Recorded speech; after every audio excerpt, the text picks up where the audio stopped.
துண்டை நனைச்சு புழிஞ்சிட்ட பிறகு இப்படி உதறோம் பாருங்க. அப்போ அந்த காற்றுல அந்த தண்ணி போகும். லேசான நீர்த்துளிகள் காற்றுல மிதந்துட்டு போயிருக்கு. அது தூசியோடவும் கரியோடவும் சேரும்போது மேகமாக மாறிடுச்சு. அப்போ இன்னும் கொஞ்சம் தண்ணி அதில் தெளித்தோம்னா எல்லாமே சேர்ந்துட்டு அங்கே இறங்கும். பெரிய மரங்களை அதை செய்யுது. நமக்கு வேர்க்கிறது மாதிரி அந்த காடுகளில் இருக்கிற மரங்களுக்கு வேர்க்குது.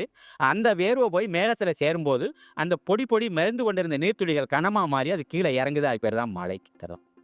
அந்த காற்று அதை மேகத்தை தள்ளிக்கிட்டே வருது. எந்த இடத்துல குளிர்ந்த காற்று படுதோ அங்கே மழை பெய்யுது. நம்ம நாட்டில் வெள்ளைக்காரன் போகிற நேரத்தில் கூட நம்ம நிலப்பரப்பில் 23% காடாருச்சு. நம்ம நிறையா பணம் செலவழித்து திட்டமெல்லாம் போட்டு இப்போ அதை எங்கே கொண்டாந்து நிறுத்திருக்கோம்னா 8% கொண்டாந்து நிறுத்திருக்கோம். ஆகையினால பூமி கொதிச்சு போகுது. எங்கே பார்த்தாலும் வெப்பமாகவே இருக்குது. ஆகையினால மேகம் இன்னும் கொஞ்சம் மேலே போயிடும். நம்ம தலைக்கு மேலே வர்ற மேகம் இன்னும் கொஞ்சம் மேலே போயிடும். ஆகையினால என்ன சொல்லியிருக்கேன்னு சொன்னால், நம்ம இதுவரையிலும் உற்பத்தி பண்ண தானியங்கள் எல்லா கோடவுன்லேயும் இருக்குது, ஸ்டாக் வச்சுருக்காங்க. எல்லா வளர்ச்சி திட்டங்களையும் நிறுத்திடணும். நடக்கிறது ஒரே ஒரு வேளை மட்டுமே நடக்கணும். விதைகளை சேகரிக்கிறது, குழி தோன்றது, எரு தயாரிக்கிறது, உள்ளே கொட்டுறது, மரக்கண்ணை நடுறது, இது மட்டுமே நாடு முழுவதும் நட்டுக்கிட்டு போயிட்டே இருக்கணும். அப்படி செஞ்சோம்னா இன்னொரு 10 வருஷத்தில் பழைய தமிழ்நாட்டை மறுபடியும் நம்ம கொண்டு வருவோம். அந்த மரங்கள் இருந்தபோது மழை பெஞ்சது, இல்லாத போது இல்லை. அதுக்கு பேர் பருவமழை. அந்த பருவமழைங்கிறது என்ன பண்ணும்னா ஆடி மாதத்தில் வரும், ஆனி மாதத்தில் வரும். நம்ம விதைக்கிற நேரத்தில் மழை வரும் சரிதானா. ஆனால் இப்போ வர்றது அது வர்றதில்லை. புயல் மழை வருது. புயல் மழை விதைக்கிற நேரத்தில் வராது, அறுக்க போகிற நேரத்தில் வரும் சரிதான். நாம் நினைக்கிற நேரத்துக்கு வராது, நமக்கு வேணுங்கிற நேரத்தில் வராது. அது கூட இந்த பகுதிக்கு வரதுக்கு வாய்ப்பு கிடையாது. கடலோரத்தில் தான் வருது சரிதானா. இப்போ கடலோரத்தில் வந்து ஆந்திராவில் அடிச்சது 33 பேர் செத்து போனாங்க. நிறைய மரங்கள் வேர் பேத்துட்டு விழுந்துச்சு, மிருகங்கள்லாம் போச்சுன்னு சொன்னாங்க. சென்னையில் இருக்கவங்க வருத்தப்பட்டுருங்க. அங்கே போகும்போது அந்த புயல் இந்த பக்கம் வராமல் போயிடுச்சு.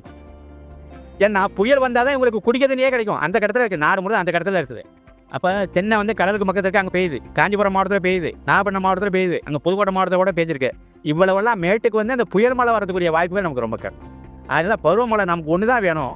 அதனால் நாடு முழுதும் மரம் நட வேலை செய்யணும். நண்பர்கள்ட்ட சொல்லியிருக்கிறேன், கண்ணா பின்னான்னு மரங்களை நட்டுவிட்டு ஐயோ காஞ்சி போயிட்டு ஊற்றுறது தண்ணியில் அப்படிலாம் கவலைப்படக்கூடாது. நம்மளுடைய உழைப்பு வீணாக போயிடும். மழை இருக்கிற நேரத்தில், ஈரம் இருக்கிற நேரத்தில் எங்கெல்லாம் முடியுமோ அங்கெல்லாம் குடி தோன்ற வேலையை செஞ்சிடணும். அதில் நிறைய இலதலைகளை போட்டு செடி சேத்தையை போட்டு சாணி தெளிக்கிற வேலையை மட்டும் செய்யணும். எப்படி நம்ம குப்பை குழி தயார் பண்ணுறோமோ அதே மாதிரி. இன்னொரு இடத்துல எங்கே தண்ணி வசதி இருக்கோ அங்கே தாக்கில் அந்த மரக்கணிகளை வச்சு அதை வளர்த்துக்கிட்டே இருக்கணும். நம்ம பஞ்சகவியம் தெளித்து, இந்த அமில கரைசல் தெளித்து, மூலிகை பூச்சி வந்ததை வச்சு வளர்த்துக்கிட்டே இருக்கணும். அடுத்த மழை காலம் தொடங்குது பாருங்கள், பருவகாலம். அப்போ இதை கொண்டு போய் அந்த ஊறி கிடக்கிற அந்த குழியில் நடணும். நட்டினா வளர்ந்த கண்ணு உரஞ்சேர்ந்த அந்த குழி மழை காலம் அடுத்த கோடை வரதுக்குள்ளே அது ஆளாகி நிற்கும். இதெல்லாம் நம்ம கற்றுக்கிட்ட வித்தைகள். போராட்டங்கள்லாம் இதே வேலை தான் செஞ்சுருக்கோம்.